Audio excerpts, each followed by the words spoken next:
যুক্তরাষ্ট্র ইরান যুদ্ধবিরতি ঘোষণা করার মাত্র এক সপ্তাহ পর পুতিন ইরানকে এক অভাবনীয় প্রস্তাব দেন।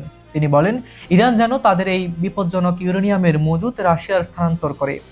এতে করে আমেরিকা ও ইসরায়েলের হামলার ভয় যেমন থাকবে না, তেমনি ইরানের পরমাণু সম্পদও সুরক্ষিত থাকবে। সবচেয়ে বড় টুইস্ট হলো, ইরান পুতিনের এই প্রস্তাবে সম্মতিও দিয়ে দিয়েছে। কিন্তু এতে তীব্র আপত্তি জানিয়েছে যুক্তরাষ্ট্র।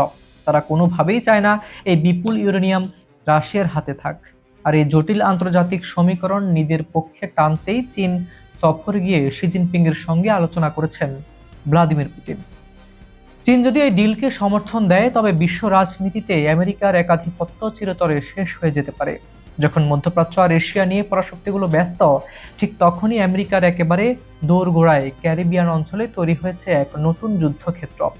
মার্কিন পররাষ্ট্রমন্ত্রী এবং প্রেসিডেন্ট ডোনাল্ড ট্রাম্পের জাতীয় নিরাপত্তা বিষয়ক উপদেষ্টা মার্কো রুবিও ওয়াশিংটনে সাংবাদিকদের মুখোমুখি হয়ে কিউবাকে সরাসরি যুক্তরাষ্ট্রের জাতীয় নিরাপত্তার জন্য হুমকি বলে উল্লেখ করেন।